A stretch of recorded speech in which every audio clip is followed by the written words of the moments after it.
What is up, guys? Welcome to the channel and Auto Addiction. Tonight we're going to be working on the Sierra build again for Daytona truck meet. So tonight we're going to be putting the stereo in, getting that ready to go. Got the OBS in the background right there looking nice. Got to get it detailed up for Daytona too. And then we got the Sierra right there. So we're going to pull it in the bay over here and unload the back seat of the truck. Got everything loaded up back here, ready to go. So we got a head unit. Already got the door speakers in. Gonna go ahead and get the all the amp wire ran, and then we got a 10 to put behind the seats. So it should go pretty easy. Hopefully, that's what I always say, but hopefully it'll all go easy. And we'll have the stereo installed. And then on the next video, we're gonna be installing all underground lighting. We got a sponsorship for that, so make sure you stay tuned for that video. Hope you guys enjoy this video. All right, guys, so we got the truck unloaded. With the Rockville Bosque 10, we got a Rockville amp and installation package, of course Pioneer head unit, doubled in, and we're going to be putting a backup camera in, so that way we can see behind it, make it nice. So whenever I wire one of these up, I always like to run the RCA cables and the power lead on the passenger side down around to the back, and I usually run my power lead down this side. The reason I do that, especially it says, you know, keep from having some interruption, hum noise and stuff through your amplifier, keeping your power wire away from your RCA cables. So I just try to keep them separate, keep them from getting a ground noise through them. So if you guys are just checking in, this is my Sierra build. Me and my daughter have been building it for Daytona truck meet. We also put LED lighting in the doors, LED lighting in the dome light. There's the headliner still looking nice. So yeah, so we got the wheels on, got all the brake drums painted, looks sick. And then front calipers came out super nice. Again, man, POR 15. I've done all my cars, the Yukon, the truck, all with POR 15, and it comes out super nice. So definitely happy with the way it came out. I think the truck is looking sick. I mean, it hasn't even been buffed or polished or cleaned, and it's already gleaming, so can't wait to see this thing ready to go. And we got our tint guy coming, gonna get the windows tinted before Daytona, and hopefully I'll have time to get the bed liner done, so we'll see. But for tonight's video, we're gonna get the stereo installed. So I already went ahead and pre-wired up my plug to an adapter.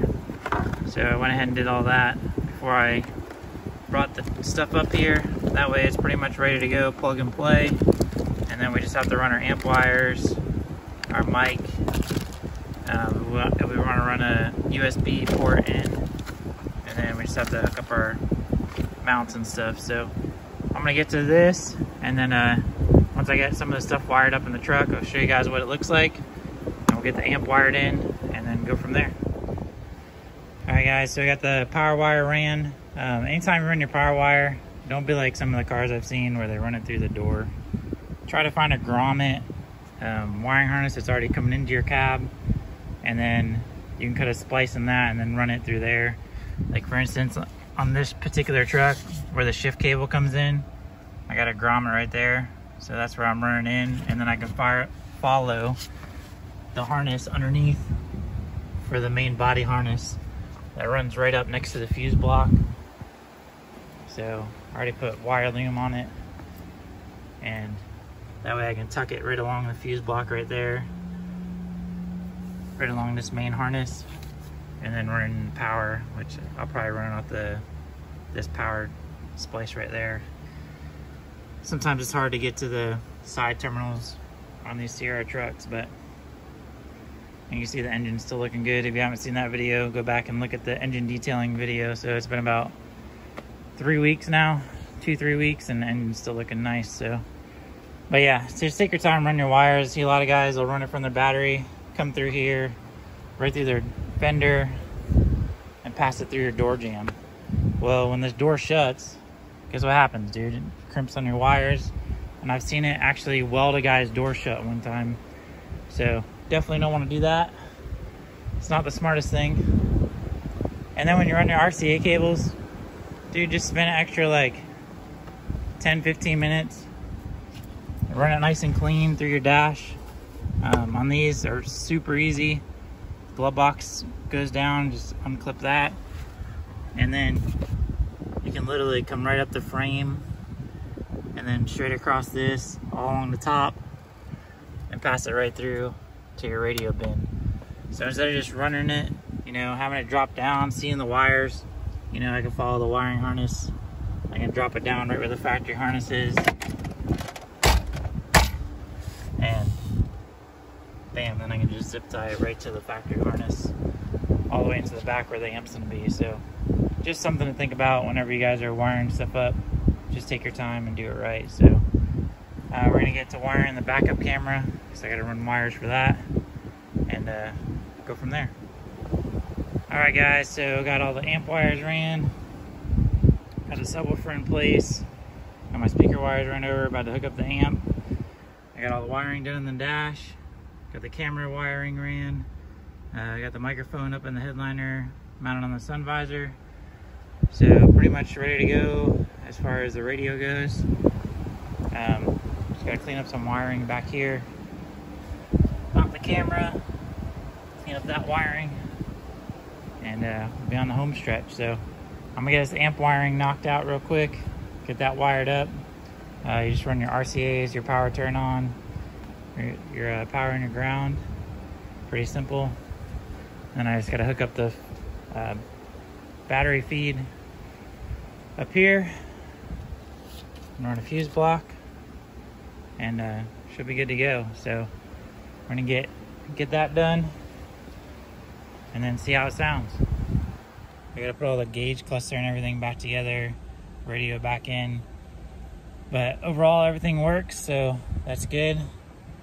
Sub's mounted nice, so looks pretty sweet right in between the box. Sounds pretty good. I gotta adjust some of the gains and stuff. I'm going ahead and leave this apart for now, because in the next video I'm gonna go ahead and install lighting underneath, so then I'll just have to tear it all back apart to run wires in for the switches and stuff. So yeah, you guys stay tuned for that. Got all the wiring cleaned up underneath here, so that looks good. And then got my power wire and stuff ran right from that distribution block. It goes up to the alternator,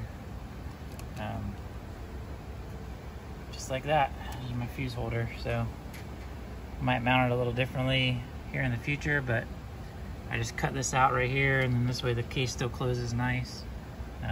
Looks pretty clean. Like I said, sometimes the side post, I don't really like it, especially because it's so close to the body.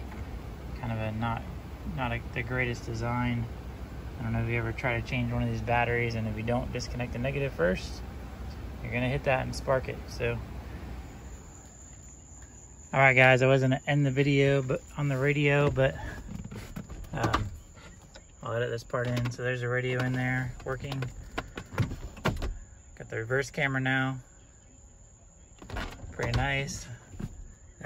This is on the next video, but I got the switches put in for the lights, and I'll put a link down below to that. So looks really clean. Got rid of that pocket. Still use the pocket. Go check out the other video. I showed how I installed that, but inside's looking nice. So yeah, that's the radio install. Like I said, we got a subwoofer back there, just 110, looks nice and clean. Should sound pretty good. So let me know what you guys think. Thanks for watching, and we'll see you guys on the next video.